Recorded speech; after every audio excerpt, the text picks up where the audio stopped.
All right. Well, good evening, everyone. Thank you for being here for our pop-up T3 Zoom series. We're very fortunate, and I'm excited to introduce Keith Donato and Mike Messler with Donato Chiropractic, located in downtown Saratoga. Tonight, they're going to be speaking to us and showing us some of the amazing technologies that they have when it comes to gait analysis.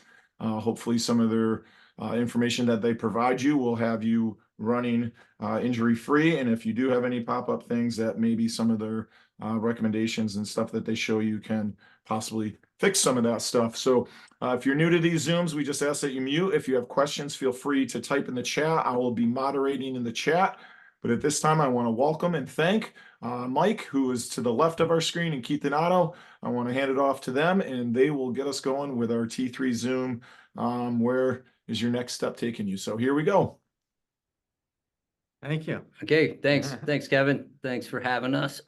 So we'll start with a kind of little background so we can give the team an idea of where this all started from. So, Mike and I have been friends for quite a while, and Mike's been actually Mike was my personal trainer, but has evolved much more into corrective exercise, and we talked about teaming up in this location, my location, and turning into a little bit more of the facility that you can see behind us. And as you know, Kevin, you and I have had a relationship for quite a while. I've worked with a lot of athletes. My background, chiropractically is much more in treating sports injuries via active release techniques and some of the other modalities and techniques I use.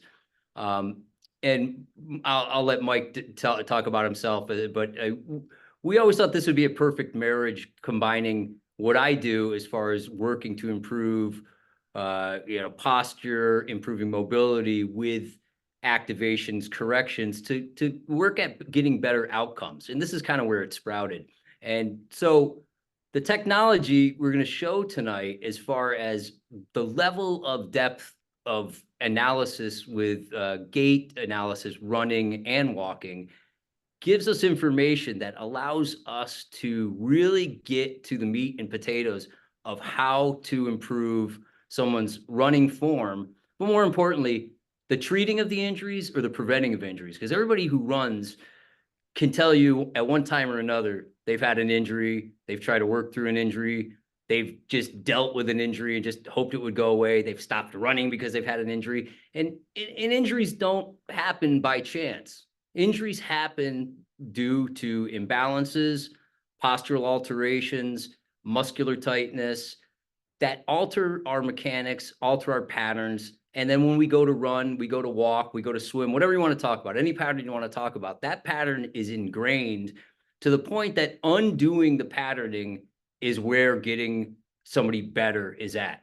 So what Mike and I, what we really want to do is figure out where your imbalances are, where your deficiencies are, where your weaknesses are, where your mobility issues are, and create a program specific to your needs where we see an injury either happening or brewing, and give you a program to work your way out of that problem. And just to be give a little bit more of an example is, if you have a tight hip and you're running and you stretch a little bit before you run, that's nice, right? You're going to get a little bit more flexibility in your hip, but really the tightness in the hip is due to patterning that your brain has learned to not use that hip the way we'd want you to use it. So Mike and I will create a program designed specifically to not only loosen up that hip, but to teach you on your own through a program you would do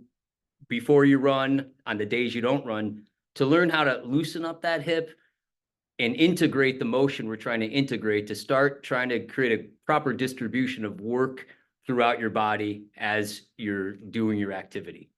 So that's a bit of an overview. I know maybe it's a lot, but yeah, that's kind of the overview. And I want to turn it over to Mike and let him take it from there. And go ahead, sir.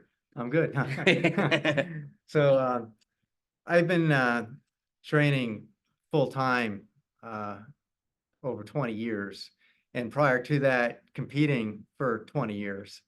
And over that long period of time, I've learned that a foundation is really important. And I've watched a lot of people get hurt, a lot of people getting hurt because they didn't do the little things. Or I've seen a lot of people get hurt right when they get into peak form, and they can never understand. As soon as they get into peak form, they're trying to figure out why are they always getting hurt and having to start all over again. And what it is it's about creating that foundation or recreating a foundation on a continual basis so that we can prevent these things from happening. But also by working on your foundation, it really creates an environment for greater success at enjoying what you do. And especially if we have full-time jobs, we don't have as much time to work on our sport like a professional athlete does. So what we're doing is we're providing a venue or a vehicle that allows you to do just what these professional athletes are doing, but we find how we can do that within a reasonable amount of time. A 6-minute warm-up before doing your run that specifically targets an area of weakness that helps activate that area of weakness so that our form is much better, or that we're not running in pain, or that we're not subjecting ourselves to a potential roll of the ankle, or because we can't look behind our back while riding our bike, hitting another rider next to you. So it's all those little things that we're focusing on, and that's our approach here. And running gait analysis is a way for us to do just that. Somebody can come in and say, I'm not feeling good while I'm running, or I feel sloppy. Well, let's take a look. And by doing a gait analysis, we can see exactly what's going on. We can figure out where we're tight and be able to address that so that we can run more fluidly, or we can see where that area of weakness is so that we're not feeling uncomfortable while we're running or sloppy while I'm running. And we've come up with a couple of drills for you to do that allows you to progress over time. So that's it.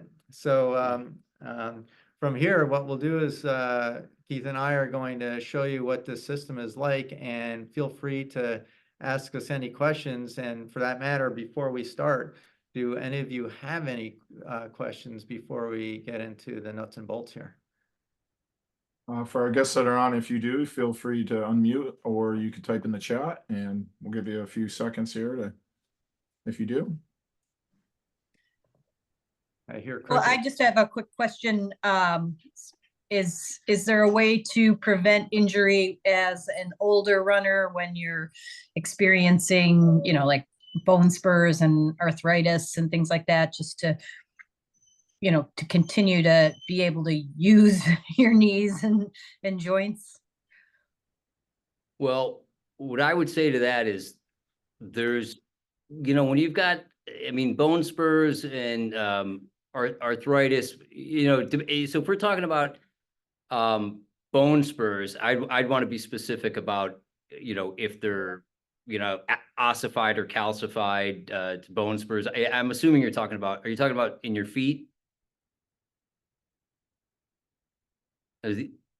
I'm sorry. No, they're actually in my knee. So everything I've been talking about is my knee. Oh, your knee. I'm sorry. The thing with your knee, the thing about the knees are they're supposed to be stable joints. So the way Mike and I would approach that is look at you functionally, see if maybe there is, the way we're looking at it is your ankle mobility and your hip mobility directly relate to your knee discomfort oftentimes.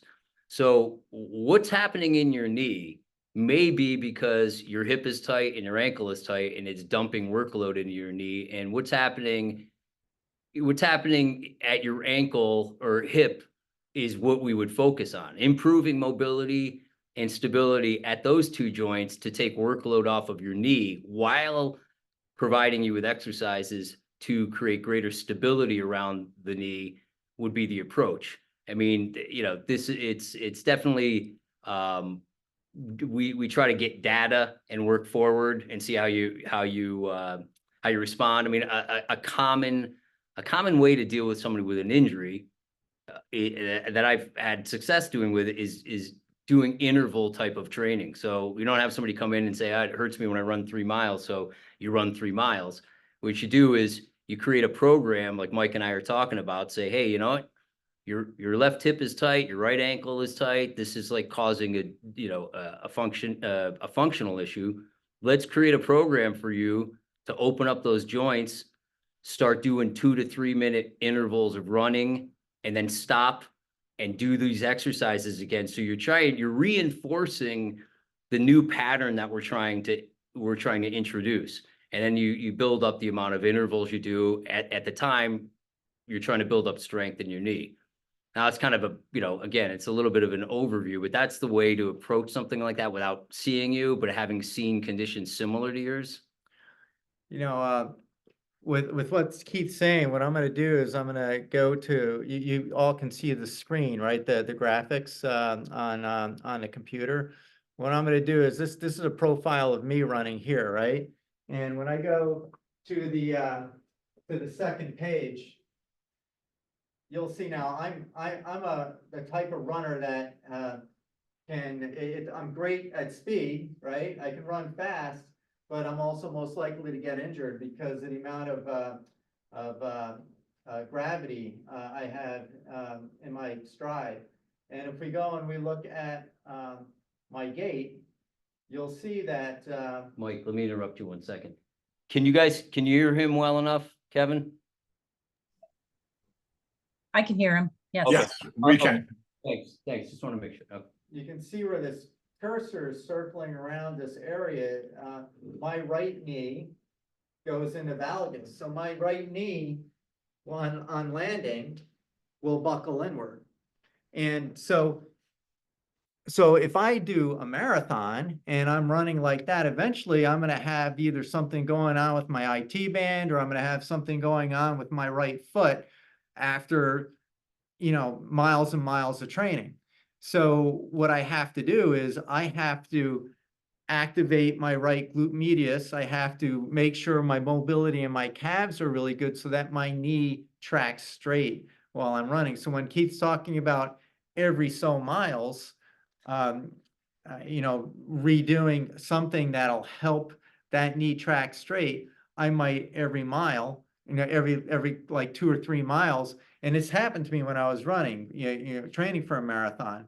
Every so often I'd have to stop and just, do a little stretch in my right calf, and I would do a little stretch with my IT band, and then I would do another 3 miles. And what happened was, during training, I was getting hurt. But when I started taking those little things, and Keith was actually treating me for these things too, when I was going through the training, when it came to the marathon, I ran the whole marathon nonstop, start to finish, without any pain, without any discomfort, and I didn't get injured because I took care of all that stuff through the training. So the training was really rough because I had to get through a couple of things. I had a fractured hip that I was recovering from because I needed a hip replacement, and so I couldn't do anything worse to it. But and it was causing a lot of that dysfunction. So during that dysfunction that I had, I worked on those things periodically and allowed me to go through the marathon. And after I was done with the marathon, I was so fit and my body had such a great foundation. I didn't have to do all that stuff again until I had my hip replaced, and now I'm even better. So that's where Keith's that's why Keith was saying what he was saying in regards to having some taking the time out to do something little during training, so that when it comes to an event or it comes to what you would really like to do, that you can go through that and experience it in a more healthy manner, or in some cases with the least amount of pain, because we know that osteophytic activity is taking place. Activity is actually good for it, but at the same time, activity is only good if the other body parts that it's affecting is working optimally. So we need that optimization of the hip and ankle in order for the knee to go through the least amount of trauma, even though each time you're taking a stride, some sort of trauma is actually happening to that knee. And just to add to that too, because you're bringing up the valgus. That's it's a great point because, the osteophyte formation and the arthritic changes in your knee are going to be because the mechanics at your knee joint at the point of, heel strike through mid stance is not ideal for the knee joint itself. So as Mike was saying, that's what we want to be looking at. We want to look at, and you could see the graphic. We could see the way the knee is at heel strike through mid stance to toe off. So we can actually see where you're getting excess stress on the joint. And that's going to be related mechanically to what we've been talking about: hips, ankles, instability, pelvic rotation. This is all the stuff we'd want to look at to see if we would distribute stress in your knee joint better to reduce the discomfort you're feeling based on that altered mechanics. Hope that helps answer some of it. Yeah, that's great. Thank you. That was good. Okay. So, and this is a great page to, it gets into joint forces and torques and forces, which again, you could see some of the bars going up into the red, on the right. Those are indications of higher joint forces, and correlating to that knee. Mike's got high vertical forces in his knee because he's the type of runner he is. he runs too violently, but you see he comes off the ground a lot. So we even look at that aspect of somebody's running style to try to maybe change it a little bit via some of the data we get to say, hey, you know what, maybe if you become more of an easy strider and you don't have such vertical oscillation, that pounding you are putting on your body with each step over the course of miles will reduce, exponentially by reducing the, that vertical oscillation and that the heavy heel strike. Maybe he looks like he's on the ground a little bit too long here, but Yeah. just some ideas like that. Anything else? Any other questions? Well, I like this graph, Keith, that you're on right now, and I would love to hear a little bit more about. So I'm just looking at these constant glider, easy strider, long strider, and I love that you have the least injured, which is probably what we really encourage within T3. We talk a lot about stride rate and cadence. So I'm happy to see that on your screen here, that graph shows that is the least injured one. So I know for some of our listeners that aren't here tonight, this might be some encouragement to increase some cadences so we can keep them injury free. Yeah, a quick stepper is an optimal long distance running profile because a quick stepper will have some elastic exchange. They'll also have their point of contact on a ground is minimal, and so there's less ground reaction forces affecting the body, and so you'll actually feel fresher after a long run. And it's a profile that has suited some of the older clientele, but mainly women marathoners. Women marathoners tend to gravitate naturally to that style of running.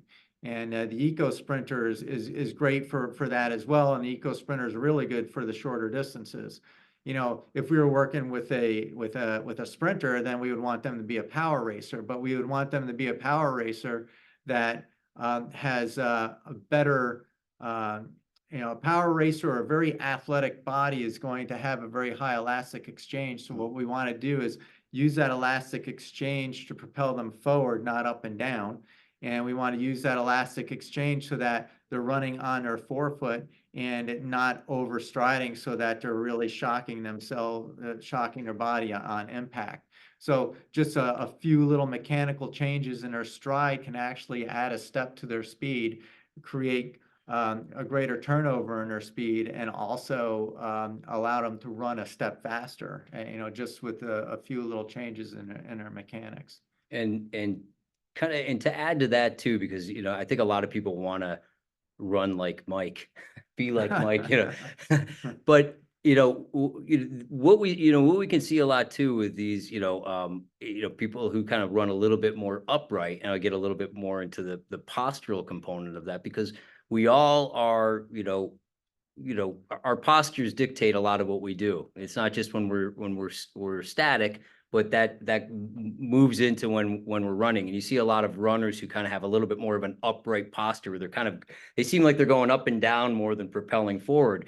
And that can really be related to some great stuff Mike and I find, where you really actually get into breathing, respiratory patterns that aren't utilizing proper diaphragmatic breathing, and people kind of get stuck in this pulled up position where their lumbar spine, their low back is actually helping them breathe by pulling them up. And they have these low back issues, and they think, oh, it's my back, but it's really related to a respiratory issue that's pulling their ribs up, trying to get air in, especially as they get into, heavier breathing patterns. So that's the type of stuff we're looking at. We're somebody comes in with a back problem, we're just like, we're not saying, oh, it's probably just your back. We want to see what's going on mechanically to improve you overall. And it gets down to respirations. It gets down to your head being forward because you're trying to gasp and pull air in, and tightening up your anterior neck muscles, your chest muscles in through the front, pulling you forward, altering your center of gravity. And you're like, I got a low back problem. It's like,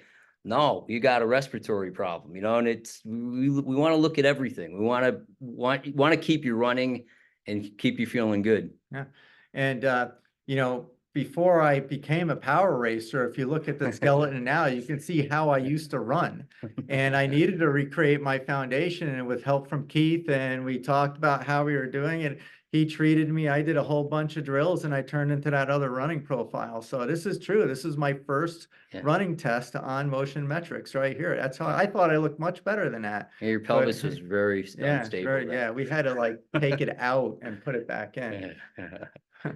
But this is I think that's when we were set up well on that. so this is what our product looks like. Yes, the markerless. This is the great thing, markerless capture. So we don't have to put a bunch of electrodes on us. So we have our treadmill, we have a screen, we have these motion depth cameras that zero right in on every joint on our body. So when we're running and we're striking on that treadmill, if this is happening, you can see my right knee buckling in, and you can see that dot on my knee is moving right with me. So it's actually recreating my whole stride on the analytics page. So when we actually look at the skeleton running, we can actually see what's happening. We can see if there's over rotation in the hips. We can see if there's over rotation in the shoulder. We can also see if one side's rotating and the other side's not. We can see if a person's moving one arm like this and the other arm like that. And we can see a lot of different things. So the analytics will show us on page what is going on. And then Keith's eye and my eye also see what else is going on as we're watching you run. And it's a very quick process. It only takes about a couple of minutes to do.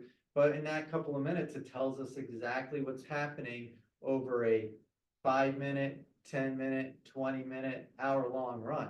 And when that's happening over an hour of a constant dysfunction, then we know over time that's going to lead to something else that we can prevent if we're just working on a few little things.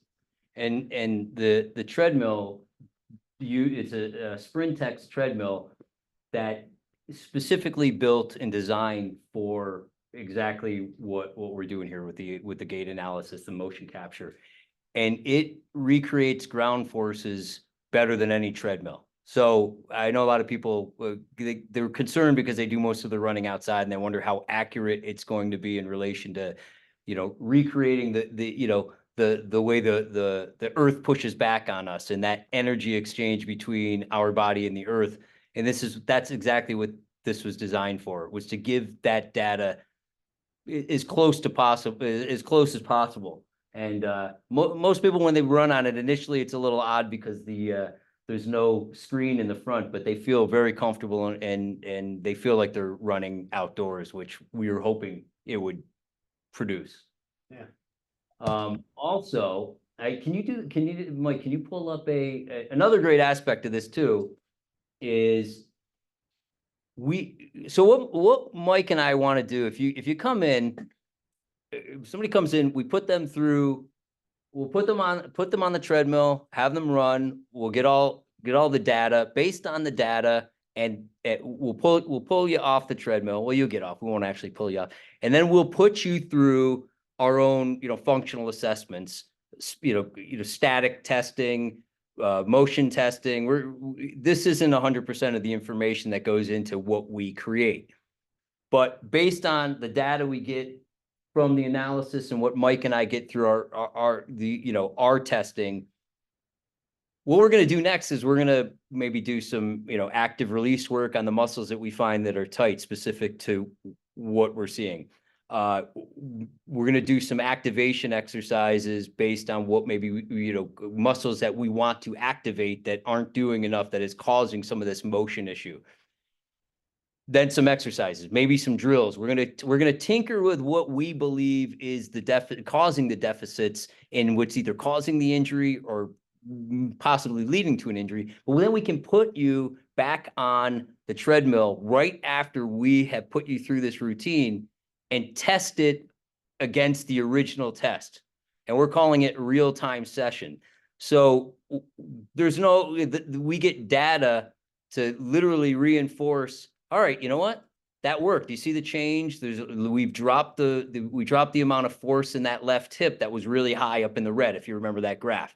Or your vertical oscillation that was too high, we dropped that down. So you're not getting as much force through your knee now. So boom, there we go. We got a little idea into a great routine for you to do before you run, so you can have your own little corrective routine to do before you run every single time. So you could start working your way out of the pattern that's causing the problem.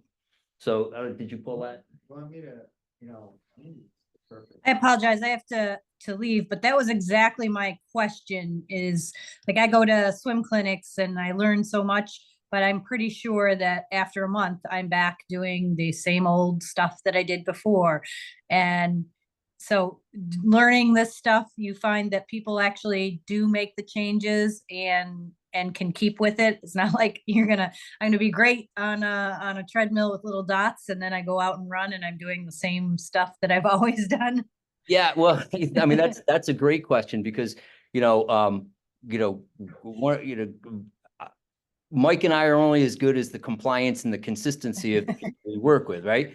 And but yeah, I mean, that the treadmill and the data is from the analysis is just part of what goes into us creating the program for you. Really, the meat and potatoes of this is creating the program that's going to work you out of the patterns that have you, that have either caused the injury or working towards the injury.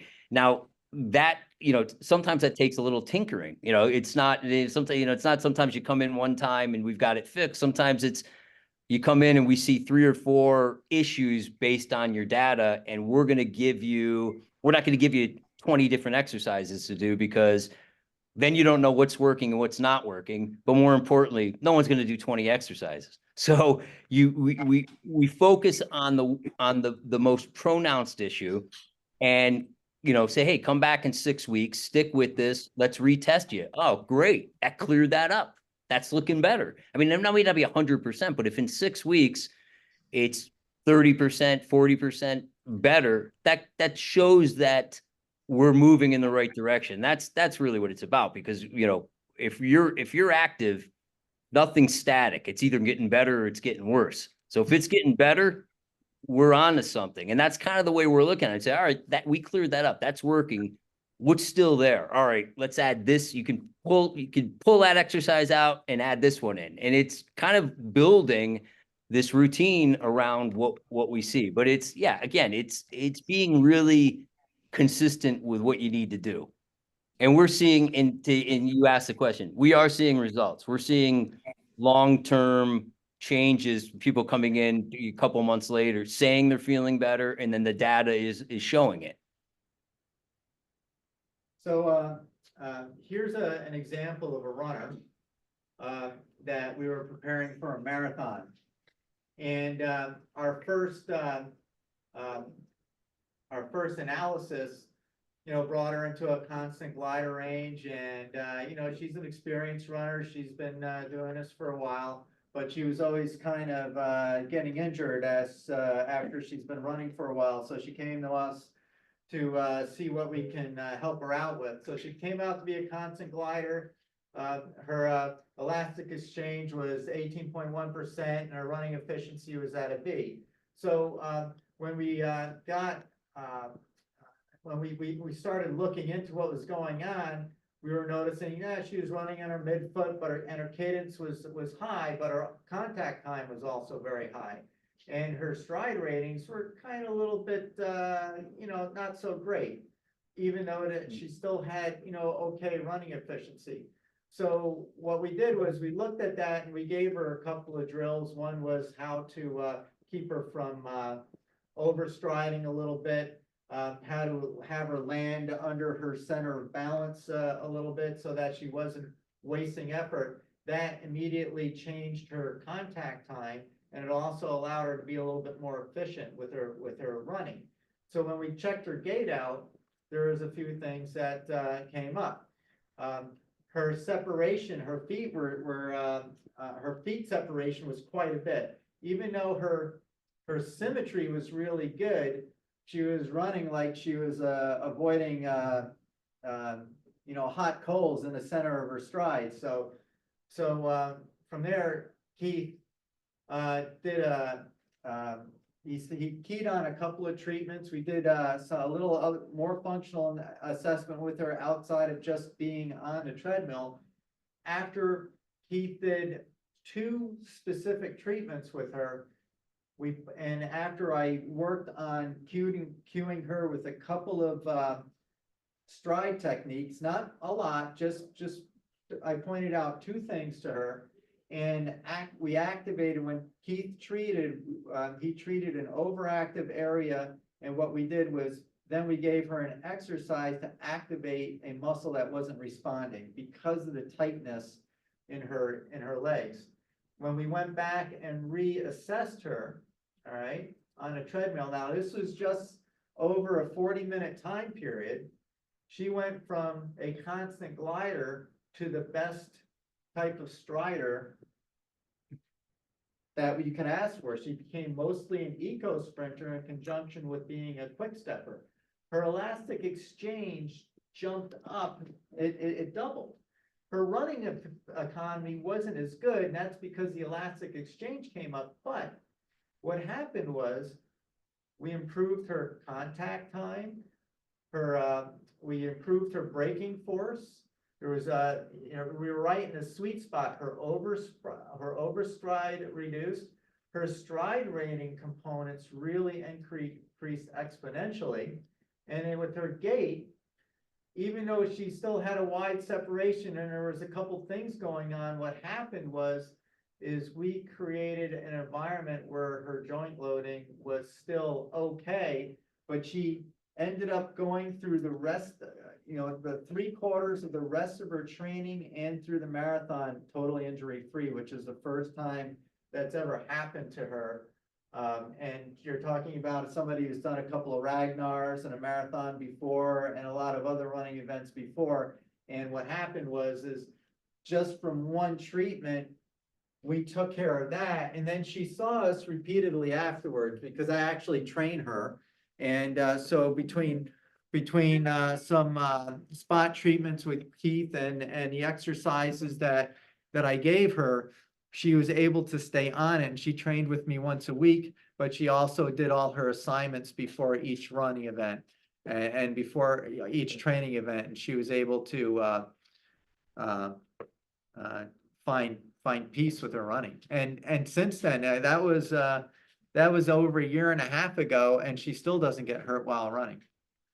And I wanted to jump in because the change in her economy, which went from a B to a D, sometimes worries people because they, no one likes to get a D, but what the reality of why the economy often alters negatively is because when you start trying to introduce a new pattern, you're trying to integrate muscles that have been dormant, which is going to create a new, your movement pattern is going to be altered. Your economy is not going to catch up right away. Your body's still trying to figure out that aspect of it. That's part of the learning. That's the neurology or the brain part of it. So we don't get overly worried about that when we see all the other changes that Mike pointed out. Yeah, see, her body right there was showing us that because of the increased elastic exchange, because we allowed her, through what we did that day, allowed her to be more athletic. So what I had to do as a trainer was to give her exercises to strengthen her calves up while improving her mobility so that her lower extremities could handle the absorption of the greater vertical force.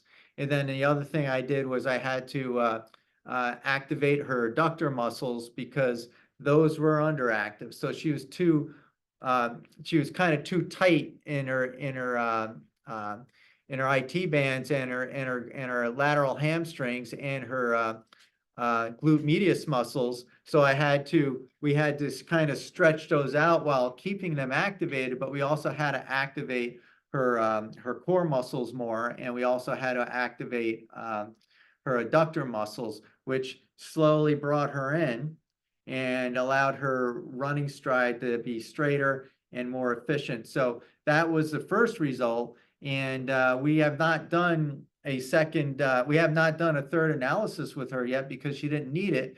But when we do go on it, we're going to see that pattern naturally getting better because she has been doing all these exercises and we've been doing functional assessments with her on the ground ever since. As I'm listening to all this, I love a couple of things that you've touched on. One, Keith, was that you talked about the real-time assessment where you can, watch the film once, do some functional practices off the treadmill and then bring them back. I absolutely love that. I love the metrics too. We have obviously triathletes are metric gurus. They want numbers. They really thrive on them. So having all these metrics kind of down on the bottom right here of cadence, contact time, stuff like that. Most of our athletes are very familiar, obviously, with cadence and pace and heart rate. But these other things I think are super important to our athletes for them to be able to see because most of them are unknowns, right? They don't have the access to measure what an overstride is or even their forward lean. And my final point that I thought would be so advantageous for our athletes, and I would love to somehow see if we could ever do it, is to take an athlete of just doing a pure run assessment and then have our athletes on a different day bike 112 miles, then come in and run and see what those metrics look like. And it would be really interesting for an athlete to see what happens to the body when it's broken down and how these metrics would all change. So I was just my wheels were spinning here. That's a great idea. Let us know when you want to do that. That'd be really cool to be it. Yeah. Well, since Carrie's our listener right now, maybe we yes. That's exactly what I was going to chime in and say is that I know for me, like my question is whether or not you would want a runner to come in fatigued, because I know I could be a really good student when I was fresh, and I would fear that I would be on the stage and performing and would not really be an indication of what I would look like when I was after a 112-mile bike and fully fatigued and and perhaps maybe not able to utilize the muscle patterns that I would normally use when I'm fresh. And would that, come into this at all? Absolutely. Oh, absolutely. For sure. Hey, Yeah. you know what?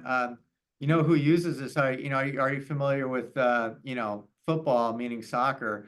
FC Barcelona, one of the premier soccer clubs in the world, uses this, and they use it on all their athletes. And that's what they'll do is say, hey, something's going on. They throw them right on this, and they'll see, hey, you've been playing a lot. You haven't been getting any rest. Here you're on this right after the game.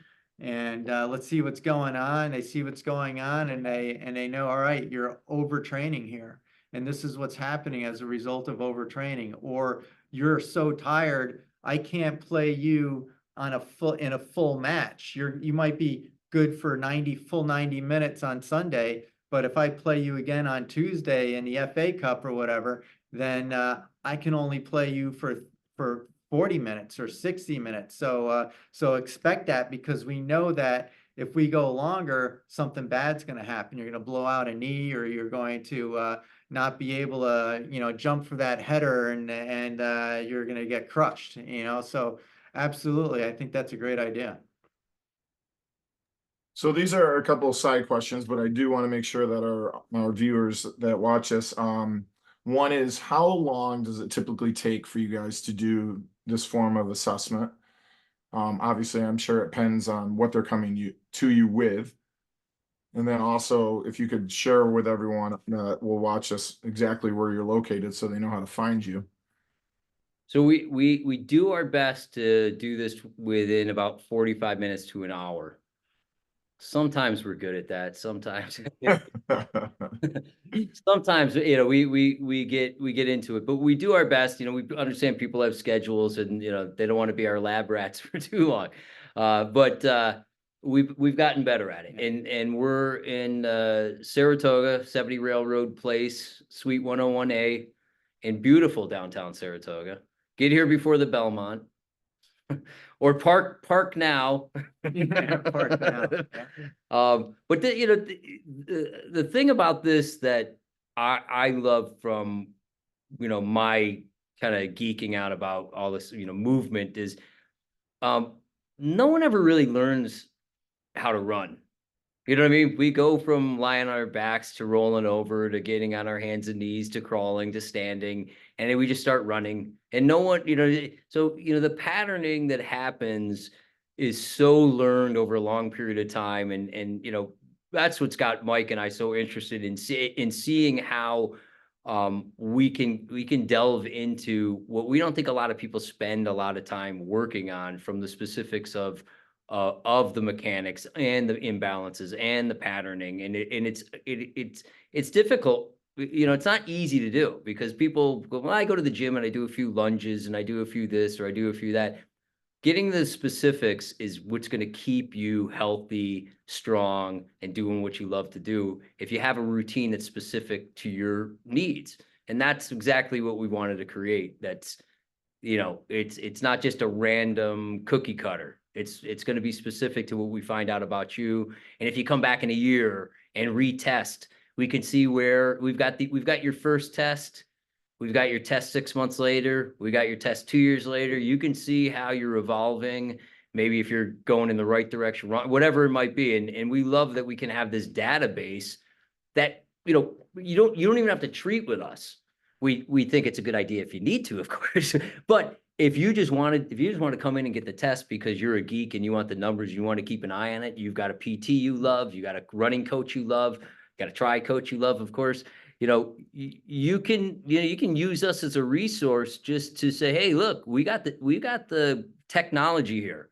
You want to run a test? We'll give our impressions, work with yourself, work with whoever you want to. We're open to that. We just want to help. We want to be involved. And we can do that in less than a half hour.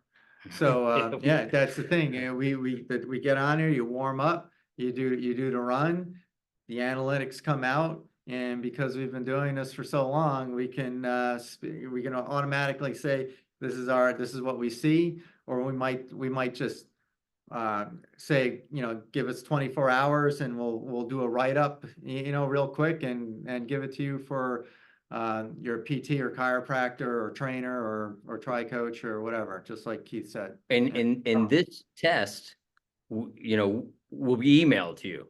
So you have all these pages, all this information, it's yours. Yeah. So if you never want to see us again, you don't have to. Oh. Well, I love that, we could have two kind of categories of, when we speak of our T3ers, obviously we do our best job as coaches to keep our athletes injury free. But the nature of the beast, especially when you train long distance, is that little things will pop up, right? Sure. But we also have a great clientele of personalities that just simply want to be better and find deficiencies or to see themselves under this. And as I was watching one of the earlier films, you could just notice the difference of how high the heel lifted right to left leg. And that's an imbalance. And sometimes I think you would agree is that injuries don't necessarily always follow suit, but if there's a chance to make yourself faster or better or more economical, then obviously I think we have athletes that would benefit from something like this as well. Doesn't have to do anything with injury, simply trying to get faster or better. Sure. Yeah. Sorry, No. Kevin too, you have, there's a lot of coaches in your group. And this is actually, what it supports what Keith is saying. You guys know a ton of stuff, all of you, right? And all you need is this information. And and then the coaches will know what to do with it. All they need to do is know what they're addressing, right? Whether it's in cycling, I can help a lot in talking about cycling. That's a huge background of mine, right? So so the thing is like, we know what's going on. We can tell you what's going on. We can say, these are a list of exercises. If you had a question on a list of exercises, these are the list of treatments or whatever that might benefit. And you'll have all that at your disposal to work with. And then you can go through all the stuff, and if things are working, it's great. And you say, hey, let's do another one. You can come down here and do another analysis or a functional assessment or whatever. And then again, we can show you the findings, and then and you'll know how to approach it. And if you have any questions, you can always just call us up and say, hey, this is what we're finding. We're doing this. Is this okay? And it's like, yeah, or you might want to try this. Call.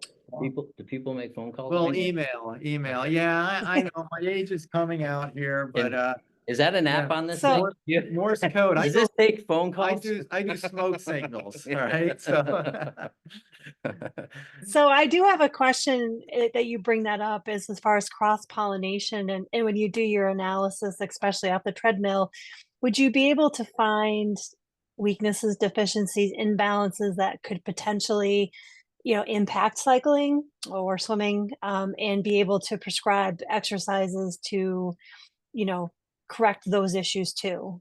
well, here's an example of that. There could be, you can have something going on with your foot and ankle, right?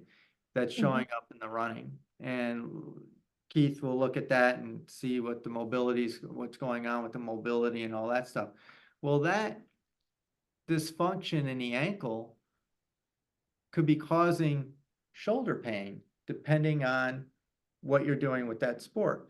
So you're swimming and you're wondering why your shoulder's hurting while swimming. Well, it could be directly related to what's going on with the ankle, which is causing an issue when we're running, which is causing the arm to do a certain thing, or it's causing while you're riding you to lean a certain way on a bike, which could cause problem with the shoulder. The shoulder's hurting. The doctor's trying to help you out with your shoulder, but it's never getting better because of what's going on with the ground force reaction that's taking place while running.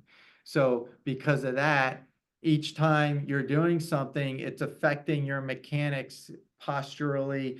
That's altering something that's creating tightness in your shoulder, which is causing pain. You might not feel anything in your ankle, but you're feeling it all in your shoulder. But when the ankle is taken care of, all of a sudden, sometimes an issue somewhere else in the body magically goes away. And I've treated so many swimmers over the years. My office smelled like chlorine for a while. So I know a lot about assessing swimmers, but in specifically looking into, again, to me, it's all just looking into mechanics. If you break somebody's posture down, their function, the mechanics, you're going to pretty clearly see where the deficiencies are that are going to run across different activities.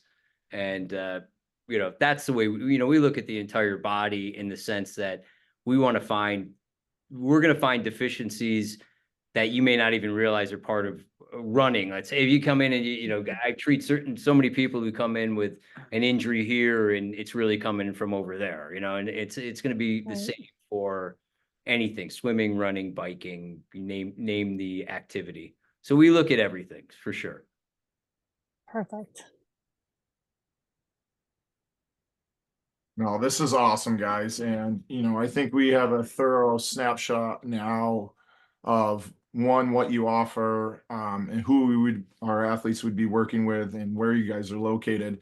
And for me, I think it's just phenomenal that we have this resource, in our community. We're fortunate to have something like this, and I hope our athletes, will consider getting in. And obviously, if there's ever a pop-up, injury or anything like that, that they could get looked at to, see how this kind of system and your feedback could put them back on the right track. So this was phenomenal, and I want to thank both Mike and Keith for doing this for us. Thank you for always supporting T3 throughout these years, and we're hopeful to continue this partnership for years to come. Well, and I want to just add one more note. Anybody who watches this,